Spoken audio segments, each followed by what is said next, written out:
That's right. That's right, pop culture fans, I am back. Pop culture comic fans, I am back. I am the officially unofficial geek. I am Carrie Quinn, and I am here for the first time in a few weeks, guys. I'm sorry. It's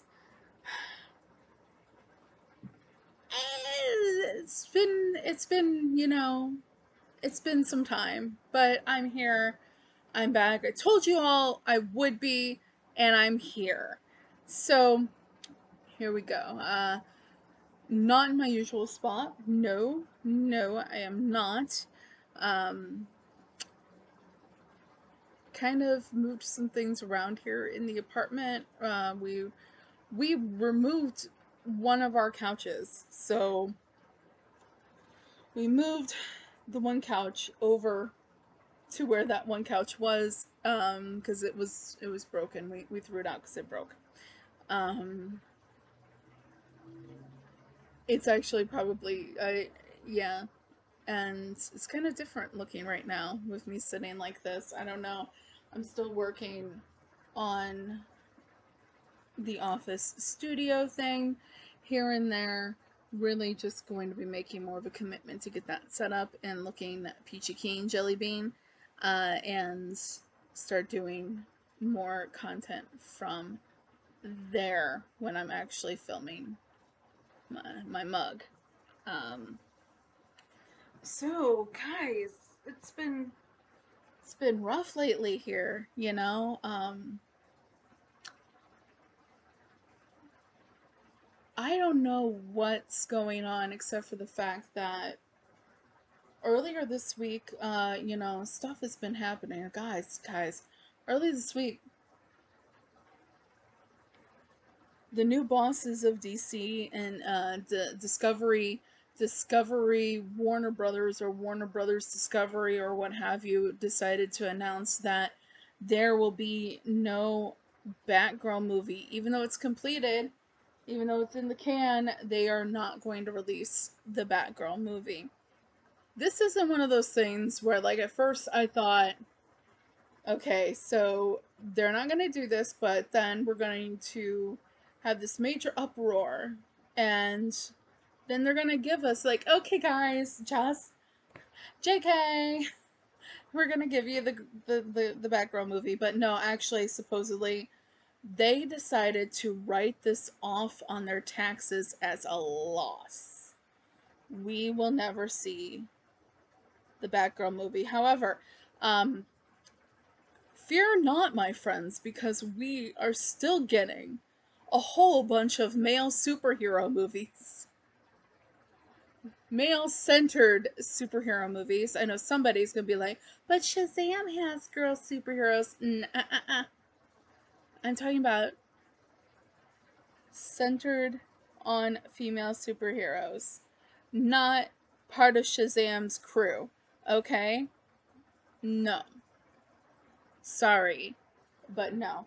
And somebody's gonna be like, but Carrie, but OUG, um, we're probably going to get a another Wonder Woman. Yes, sure, maybe somewhere down the road we're gonna get another woman. But Carrie, but OUG, we're gonna get a Zatanna movie. You think we will? Neither the Wonder Woman movie, neither the Zatanna movie is even in production yet. I mean, and let's just put it this way. Batgirl had finished filming. We were going to get Brendan Fraser as Firefly, and nothing. It's not coming. So, but yet, we'll still get that train wreck of a movie, Flashpoint. The Flash. We're still getting that. We're still getting that, guys. Yeah. You get a bunch of male superhero led films. It's goddamn patriarchy. Yeah. And you know what? I swear to God, like, people are gonna think, like, oh my God, is she, like, joking? No. And you know what? Here's the thing.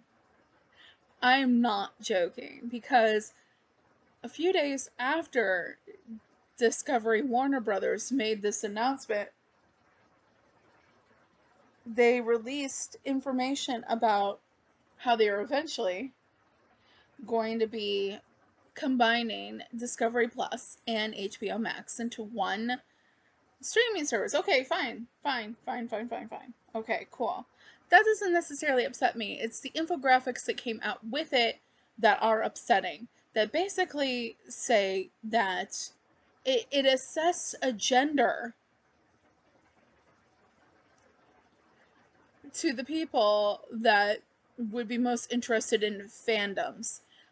Meaning, they basically, if you haven't seen it, look for this. It's an actual thing that happened.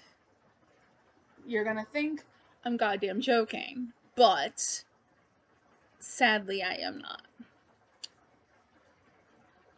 That basically said that HBO Max, being the home of the fandoms like DC, anime, all that kind of stuff, right? Was male skewed. Male skewed. Home of fandoms. And that women love just HGTV. We like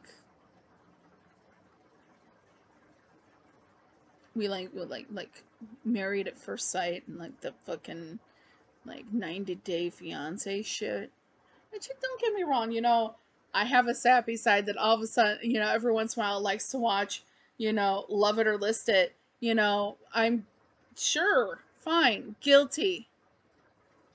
But I've never, ever in my life sat there and thought, well, this is just female entertainment. Or never have I looked at anything having to do with like fandoms and said, this is really kind of weird that I like this because this is really male entertainment. But apparently,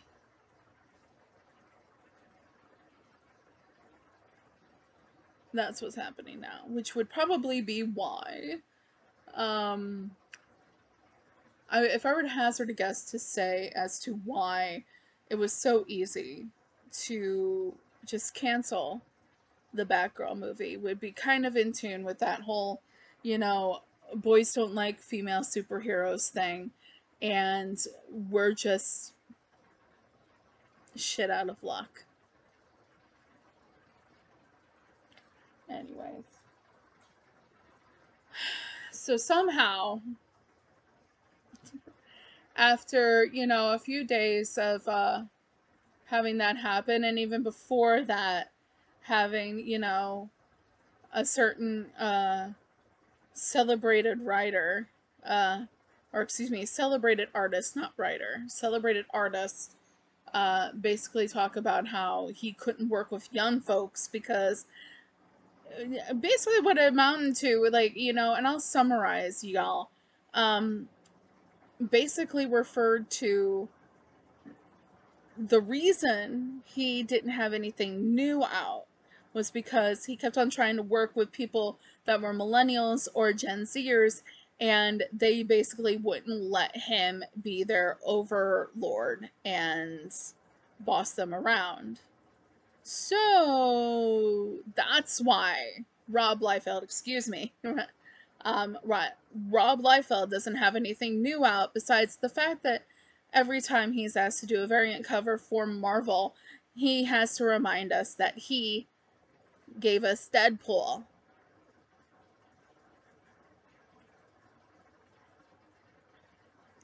Gee, thanks. Ugh. So somehow after that and other various things, I called out a writer that was seemingly acting a little too full of themselves, and their Bro Squad fans decided to jump on me. That Discovery, Batgirl, the boomers that Liefeld and all them are. And then you have all the, let's not even get into the Chris Claremont stuff, because, you know, other people are. You have the reports coming out and the stories coming out of a number of the cons happening this week. Stories coming out of C2E2. We're supposed to be some big, everybody that loves comics, supposed to be some part of some big comic fam. Big old comic family. But yet, we have certain influencers in our community that think that, you know, they are in fact the overlords over all of us. That want to take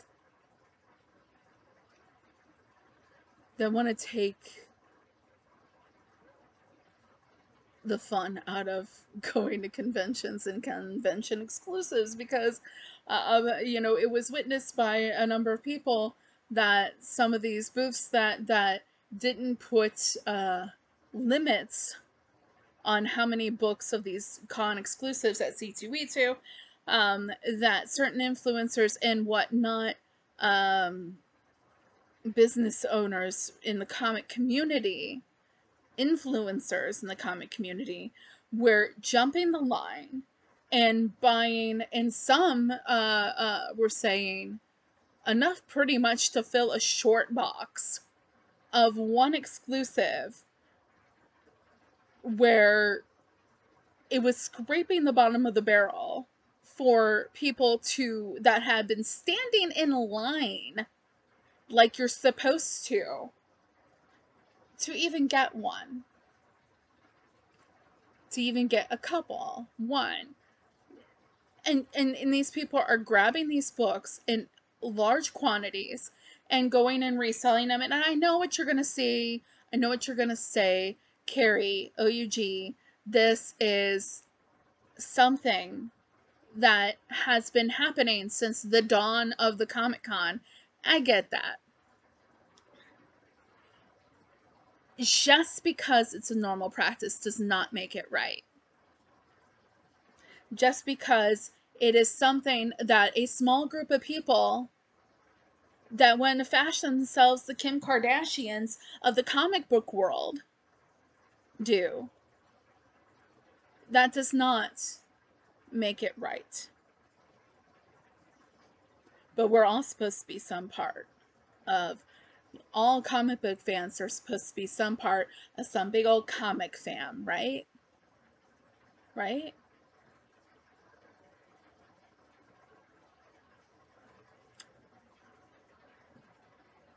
Reports of these books going up for sale on whatnot after it happens. I saw $300. I saw $500 people talking about a book that at the beginning of the whole time period was $85 a pop. Now, this particular vendor, the book started out at $85 a pop. By the time all of the influencers got through and there was some left and they were giving them out to people and people were buying them, by the time it got to the point where there was just a little teensy bit that they were finding left, had now gone up to $100 a pop at the booth.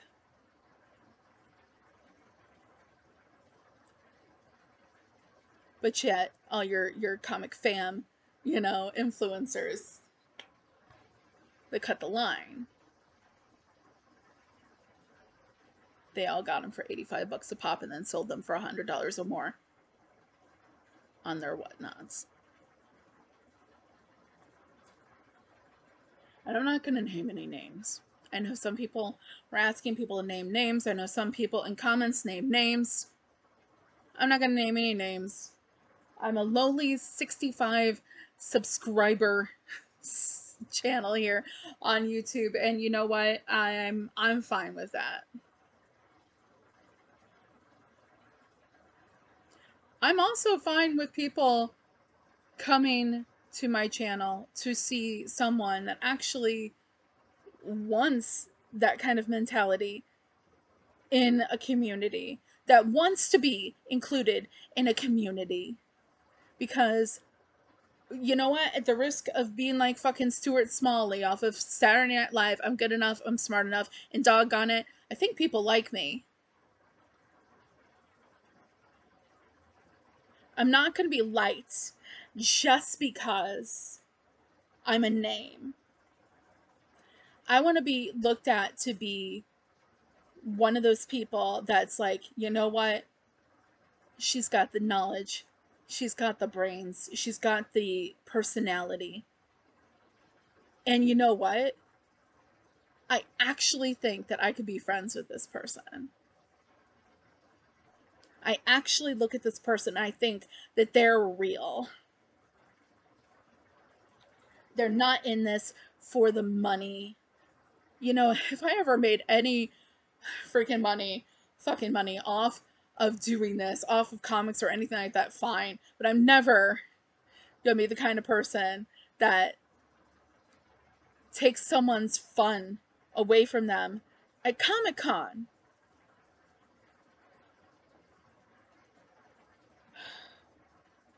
I'm never gonna be that person. I will promise you that.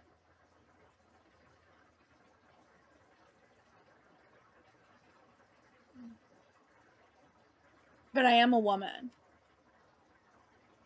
I'm a 40-year-old woman, a 40-year-old fat woman who loves this shit. Even when it's shit, I fucking love it, guys. Come on. It does not take much to make me happy when it comes to this thing. To movies, music, pop culture, and God for fuck's sake, comics.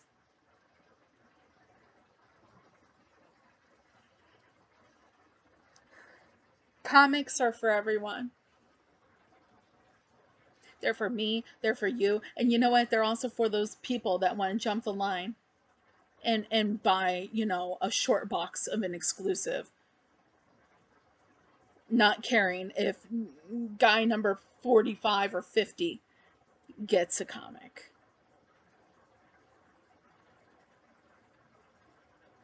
People like you a whole lot less if you're that person. But it's also for you as well. And I'm not going to call the people out specifically. I'm not going to do that. I'm not going to. I wasn't there. I didn't see it. I heard about this secondhand. But you know what, guys? Stop being two-faced. Seriously. Stop. Stop being two-faced. You're here for the money, you're here for the money, but you don't look at people in the on your videos, on your Instagrams, on your Twitters, and anything like that. Be like, yeah, I'm here for the comic fam. No, you're not. Maybe you could be. Maybe you could be one day. But you're not right now. Maybe you were at one time. But you're not right now.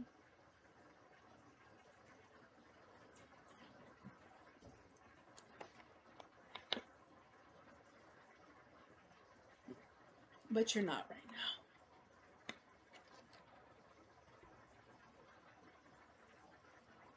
Yeah, if you like think about that, like this is $85 a pop, right? $85 a pop, and people were buying like, some people were saying, and I've heard about this from more than one source, guys, more than one person was saying this, so okay, come on. If you think about that, like $85 a pop, short box full, practically. Think about how many comics sometimes people can just cram into one of those short boxes. We've all done it. We've all done it. Like, we run out of room in our short boxes.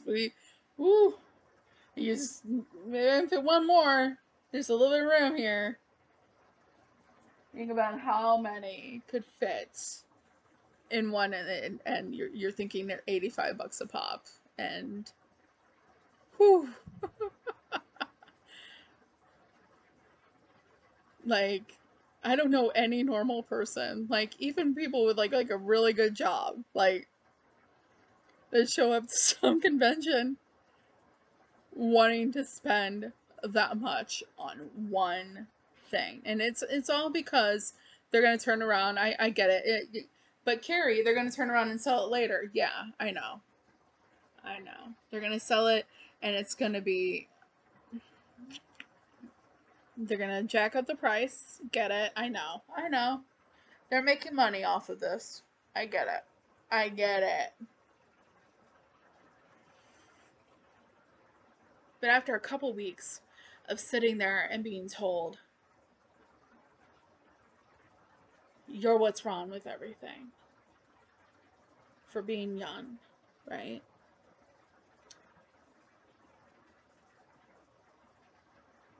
It's not even for you being a woman. And it's so not even for you that we're not even going to give you anything that will remotely resemble you to look at.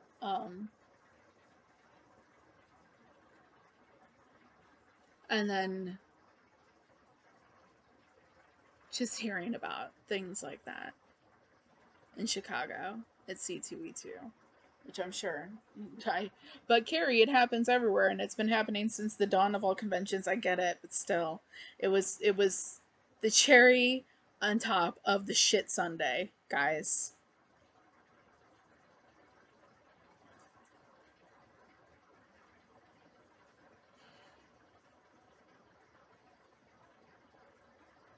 And I'm not saying don't sit there and be like, I'm not sitting there saying, I'm not sitting here saying don't try to make money off of comics, because believe me, oh, believe me, if I could quit my day job and make money off of comics, I would. I'd probably be more of the writer rather than the seller, but or whatever. I would. I get it.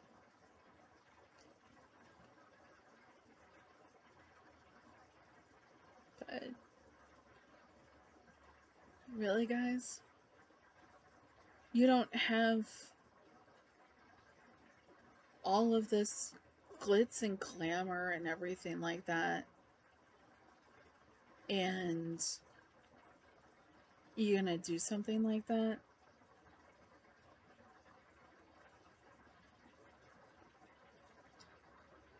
God. I think, like, this is,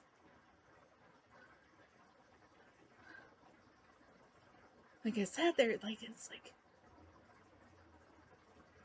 the last couple weeks, it's just been like, why am I, like, I know that there's people out there that will watch me, people that like me, and I get that, and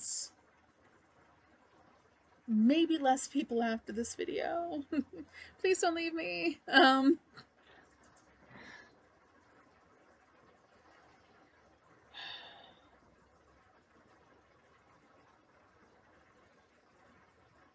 watched the first episode of Sandman. It was good. Liked it.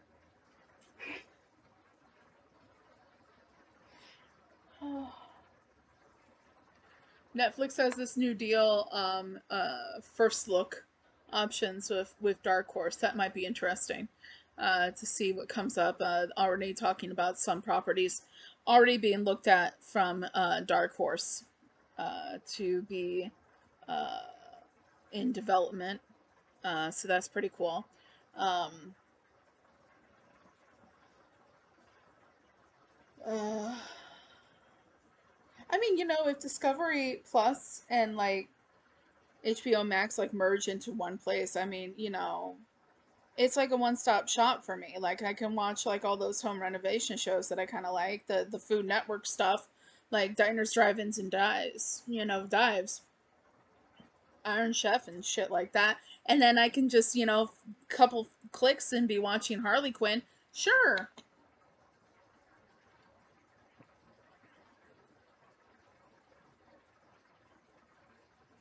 Try to look on the bright side of things.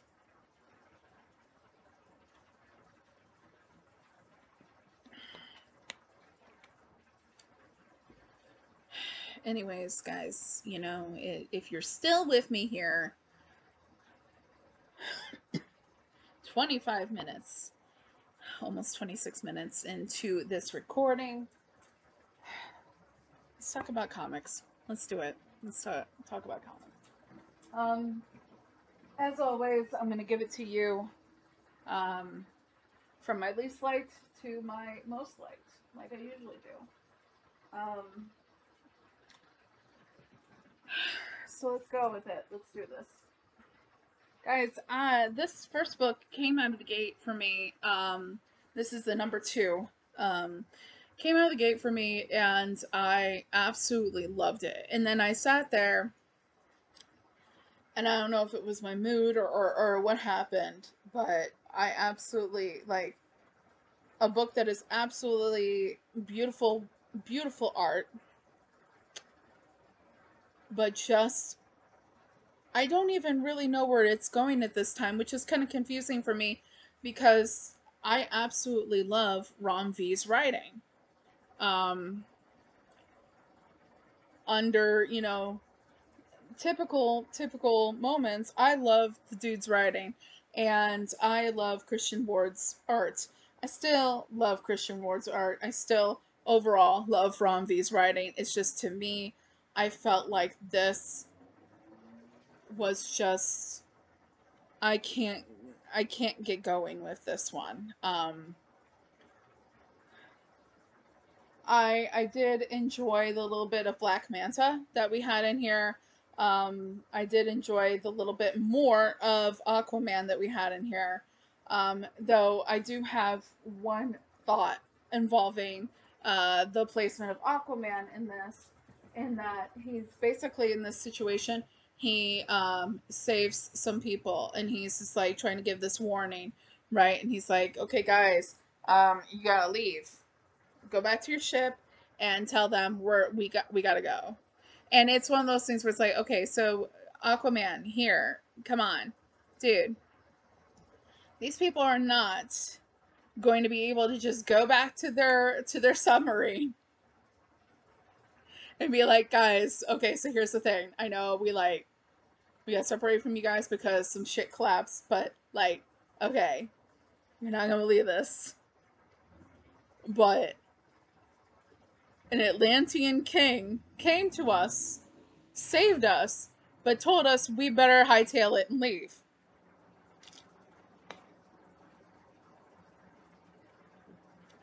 Yeah, that's gonna happen. They Aquaman's basically making his concerns known to people that have absolutely no power to do anything in the situation. Anyways, next on the hit parade, we're gonna talk about another one that's been really strong for me lately, but just kind of fell short this time. And even though it kind of fell short, it was still kind of good. Okay, and I'm going to be talking to you about Batman Beyond, Neo Year number 5. Um, Honestly, I'm going to tell you right now, I think a part of the writing that I actually really liked about this book, where it seemed like Terry was writing in a diary, notes, and the way he was writing is, instead of writing like Dear Diary, he was basically addressing it to like Bruce. It was like he was talking to Bruce in his writing. There's indications given, and we'll have to wait and see what happens, but there's an indication given where it's like Terry kind of like is like coming to terms with the fact that Bruce is really gone. Bruce is really dead. Um, and he has to deal with that. So what happens is you have the Buma police officer. She is being carried into the old Bat Cave by Terry, and they encounter that the three um, computerized like fairy type characters. Okay, let me find you. Because if you're reading it, you're going to know exactly what the heck I'm talking about. Okay, so like these three beings right here. Okay, and he encounters them, and he's encountered them before, and they were really not having them, you know. Even though he was like, man, I really do need some people that I can work with and depend on and help, because I need help, you know. um this is a really bad situation. Basically Gotham is not just the city, but it's like there's Gotham is the threat. And in this, they find out that the Sword of Gotham um, is actually anybody could be the Sword of Gotham due to what looks like quite possibly like a nanogene type things put in the water. So when he in the last issue encounters the police officer that he wants to team up with and work with, when he encounters her and she becomes the Sword of Gotham out of nowhere, that's why. And the thing is, what really stinks is that let's just talk, because I can't remember really what to call them. We're gonna refer to them as uh let's see here, what are we gonna do? Macbeth switches. Let's do that. The Gotham's Macbeth switches, okay, are like, if you know anything about Macbeth, you get exactly what I'm talking about, okay? And if you don't, Google it, okay? Google Macbeth switches, you'll get it, you'll understand. So we have Gotham's Macbeth switches here. And they're like, oh, by the way, Terry, it's in your system too. Which means it could be in our bodily function systems as well. So they make the decision as a group that they're going to basically hunker down for a number of months in the Batcave, because they think the Macbeth witches think that they can remove that from themselves, remove it from her, the police officer, move it from Terry, or move it from themselves. It's just going to take time and all that. So they decide they're not even going to leave the Batcave. Plus, the police officer is basically like, she's like in a coma, okay? So eventually you get to the point where Terry is talking to her with his mask on. The police officer gets up. Everything that they did was successful. It's out of their systems. Yeah, hunky dory, okay? Um, and Terry is talking to her with the mask on. And he's like, you know what? This is all bullshit. Takes the mask off, throws it. He's like, he's really dead. I'm Terry, by the way. And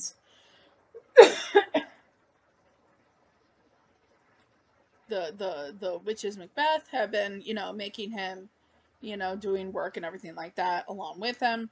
He's got a new suit he's going to be using, and we know that there's some big party anniversary thing that's going to be happening in Gotham, and it all does not look great. But you know what? We've got Batman. We've got Terry McGinnis, and we'll see what happens next issue. Next one I'm going to be talking about is Demon Wars #1. It's a Marvel book.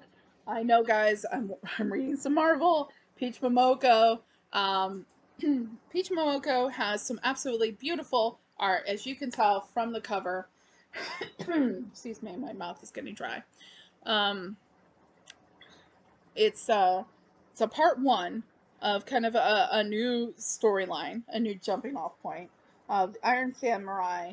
Um, so she does the art and the writing for this one. Into the Spirit World Part 1. So there's a little girl who has this connection to the spirit world, and she can somehow travel between here and there. And she knows, and she finds out, and they find out that she's the daughter of somebody, and they want her help in basically taking care of this beast that she's the daughter of. And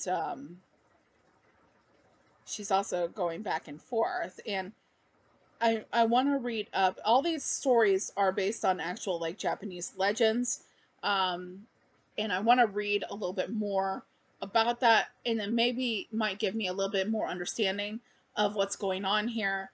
But absolutely mesmerizing with the art. And you know, the story, even though I didn't know a lot about what was going on, was actually pretty interesting to kind of see the connection between that world and this world, and her connection between that world and this world, and how everything interacts.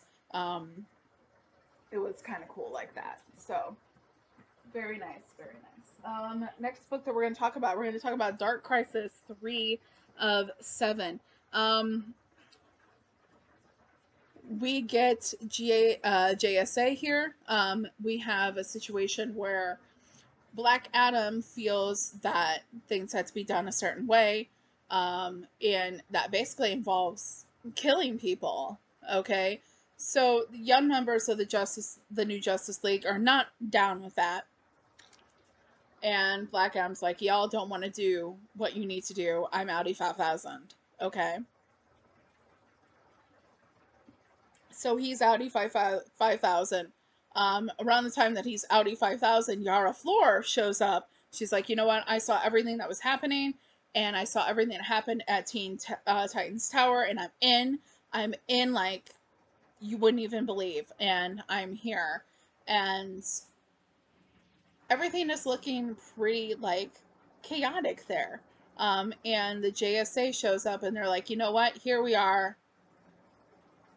We're gonna come, and I know that you know we can get this shit together, and which is lovely.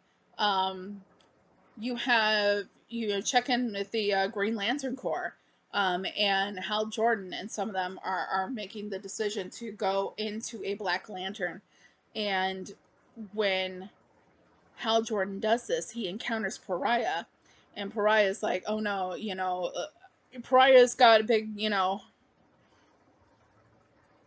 obsession with the darkness, of course. And basically, what happened to the Justice League ends up happening to Hal Jordan, and Hal Jordan ends up in this other world and encounters what I think we're going to be seeing in next week's World Without Justice League, World Without Green Lantern. And so yeah, you've got that. But the reveal at the end, where you do check in with Deathstroke's team, and Ravenger's showing up, and she's just like, Dad, what the heck, and basically, I mean, in more or less words, she's like, Dad, what the heck, you barely knew your son. This can't be about him.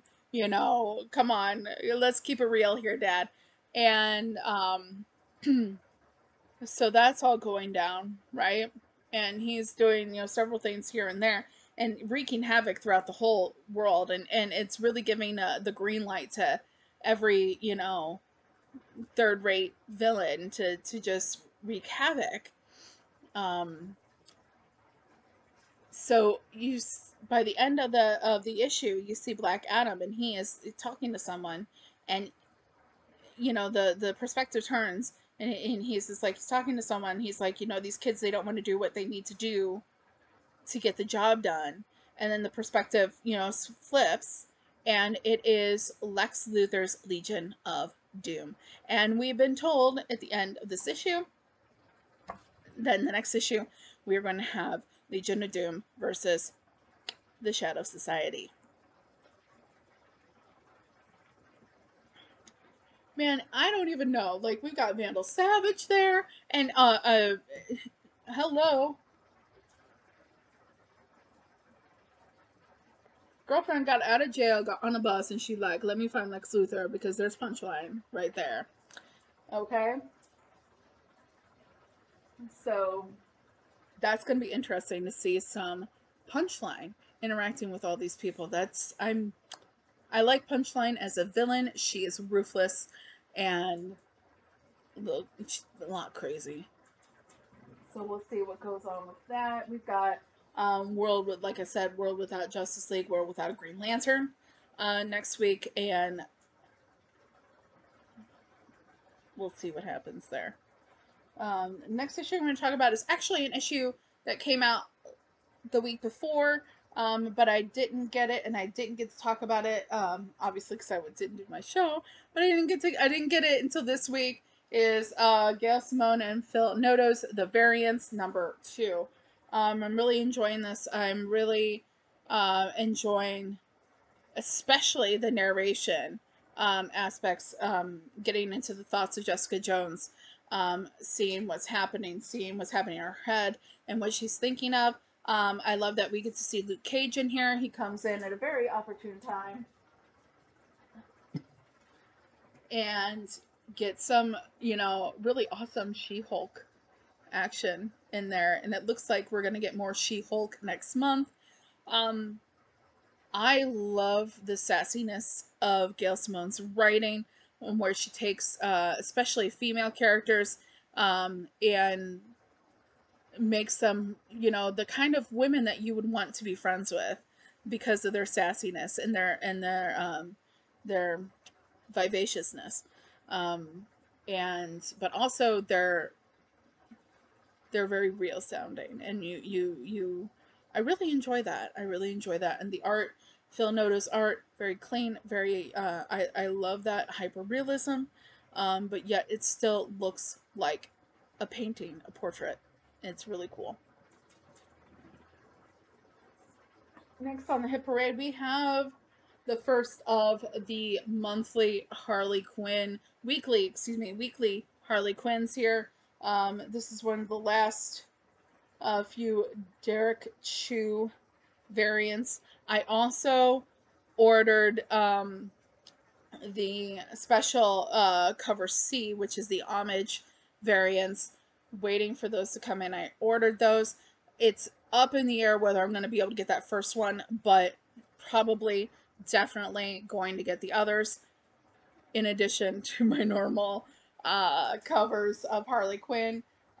We have basically, in true Harley fashion, she is being chased by the people that want her to join their team. But unfortunately, they're not as upfront with Harley as they need to be for Harley to really be like, I'm going to sit still and pay attention to y'all. No, Harley is, distrusting of the fact that these people are out of nowhere trying to nab her, as one should be. So she's running away from them. And apparently we had seen this coming in, and starting with the Shadow Warzone issue, where we saw, oh God, what's her name? We saw Luke Fox and Lashina of Apocalypse. Excuse me, sorry about that. Had to make sure I had the right name. Luke Fox and Lashina of Apocalypse basically talking about Harley Quinn and how they needed her for their team. And so this team has Killer Frost, Lashina, Luke Fox. Almost said Luke Cage because I was just talking about the variants. You have a number of different people, and kind of awkwardly has Verdict, who in the last issue of Harley Quinn tried to kill Harley Quinn. That's got to be awkward. So Harley's like, okay, okay, okay. So what's the deal? And they're like, we want you to go to space. And Harley Quinn's like, I'm on board. Space is cool, but can I bring a friend? And the friend that she decides to bring is Solomon Grundy because that is just cool. We've got new artists on this. Stephanie Phillips is still on the book as the writer. We got a new artist. Let me get that name for y'all. Jorge Duarte. Uh, and Romola Fajaro Jr. as the colorist. So yeah, lovely new art. As you may remember, Riley Rossmo left the book after the last issue. Not the best art I've seen for Harley Quinn. Not the worst. I think it was, oh golly, I'm trying to remember the name of the artist that did the last Harley Quinn annual. I really liked that style of art with Harley Quinn. It's very similar to what you got with Jorge Jimenez whenever Harley Quinn was in the Batman book. Very similar. Um, but so Harley goes into space with Solomon Grundy and the rest of the crew of Task Force XX, and all of a sudden they notice, wait, there's a missile coming for us, and that's basically the end of the book. So it's a weekly book this month with Harley Quinn. So, and it's all going to like kind of like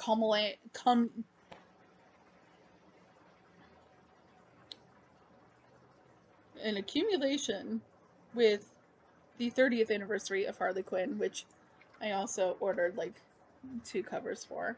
You'll get to see them when I get them because I am so into this. I'm so happy.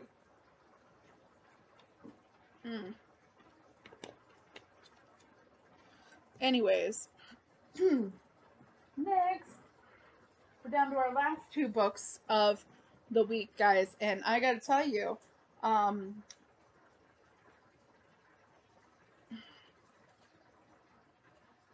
Chip Zdarsky's Batman.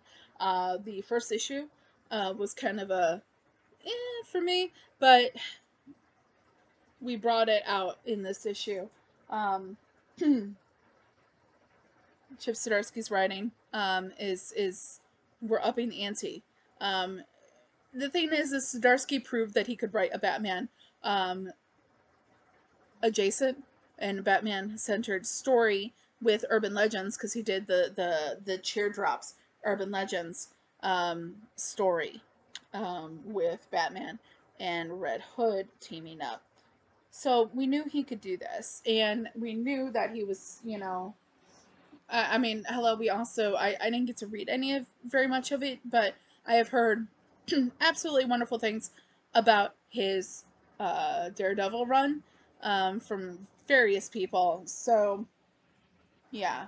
So basically, we have a continuation of the next story. Tim is doing much better, and he's out, and he is not really taking any crap from Batman. Um, if you recall from the first issue from this run, Tim Drake was, you know, in a bad spot and was not doing good. So at the end of last issue, we get introduced very quickly to a cameo of Failsafe. Failsafe basically is a electronic like android version of Batman, it seems, and bad news, guys. Yeah. So what we're really dealing with is the whole issue is basically all the Bat families pretty much coming together because Failsafe is got a Mazo technology. So if you know anything about a Mazo, holy crap. Okay. Um, so it's really one of these things where it's like, it's not looking good. It seems pretty unstoppable. And Batman takes Tim back to a Bat cave and comes out, and he's wearing his, let me find it. His Zoranar costume, which I am very interested to see what the heck is up with this. Like, really, everybody is trying to get a piece. Even the signal. Guys, the signal's in this one. Shit, I almost forgot. The signal's in this one. It's so cool. It's like, holy fuck, the signal's here. That's awesome. Nightwing shows up. They're all trying to get a piece of this goddamn thing. Very action-packed. Lots of, all that, right? Action-packed, feelings, everything. Really great. That backup story, my only complaint involving backup story of Catwoman is written by Siddarski, and it seems to be happening in conjunction with the Teenie Howard Catwoman. But the thing is, it also seems disjointed from the Teenie Howard Catwoman. I don't know really what to think for that one, but she's looking for Penguin's, because Penguin died in the first issue of Zdarsky's run, trying to find Penguin's heirs, right? And they're all getting killed off right before she finds them, until one of them walks in the door, and she's like, of course, doesn't trust them. But we're gonna wait and see on that one because of the different runs and the different, stories and everything like that. You have the Catwoman story, but then you also have this little secondary Catwoman story that Zdarsky is writing that's kind of interwoven into Batman. But the thing is like Teenie Howard's Catwoman, Catwoman 45, is also interwoven into what was happening in Batman 125. So we'll have to see. We'll have to see how that gets explained. But great issue otherwise. Lots of action. Great art by Jimenez. This is why this guy he was on this long run of Batman with Tinian.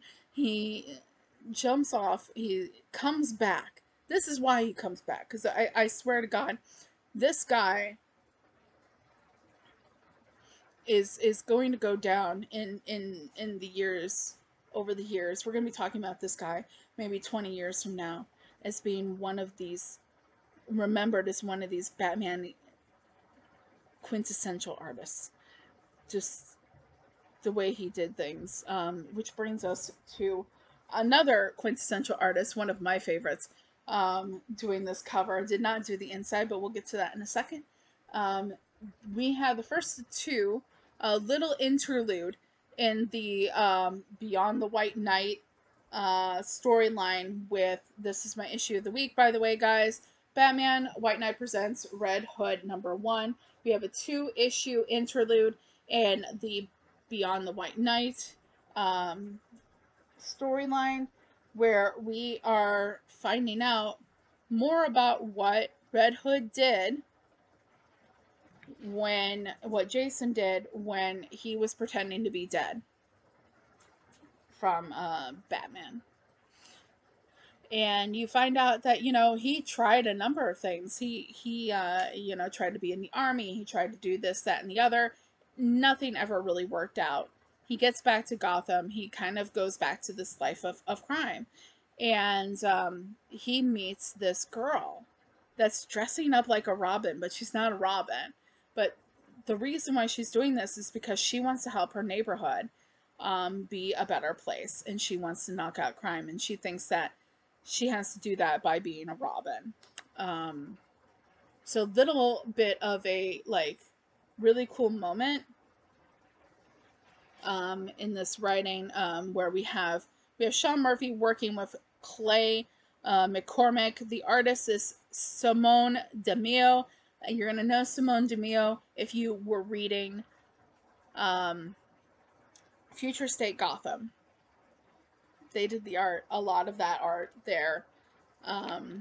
Dave Stewart's also involved. All the elements of the story coming together very nicely. So you basically have Jason sitting there, remembering what he had done. And meeting this girl and deciding that he was going to take her under his wing, and that he was going to work with her to help her bring down a criminal element in her neighborhood. And that's basically what we've got here. Gan is a wonderful character.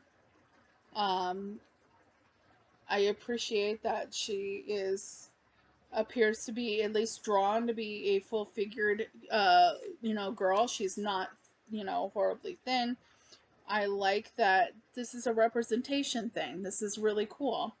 Um, and she's really excited to be working with Jason. So that's it for this week.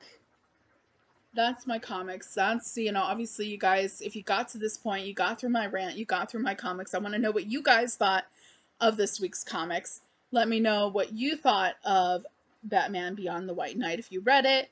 Batman Red Hood, if you read it. Let me know what you thought of the pacing of Batman Batman Beyond Neo Year. If you had a hard time getting through Aquaman Andromeda, I want to know. Let me know. Or maybe you really love them and maybe you have a perspective on them that I didn't think of that might make me want to go and reread them. So, as always, guys, I'm here. I'll probably be doing the Wednesday show with Joe. We'll just got to figure out what we're going to talk about. We were talking about last week that we might talk about his Dragonlance book that he's been reading. He's been really enjoying it. He is, in fact, sitting in this apartment, I'm sure, reading it right now. So we'll see. We'll see what we talk about on Wednesday. And guys, I'm here and I am still going to be here because, it was really rough. I wasn't even sure I was even going to do a video this week, but then, I get in front of the camera and I just really want to talk out what was going on in my head. And I think it helped. I hope it did. And I hope you're still with me after all that. And I'll be seeing you guys until next time.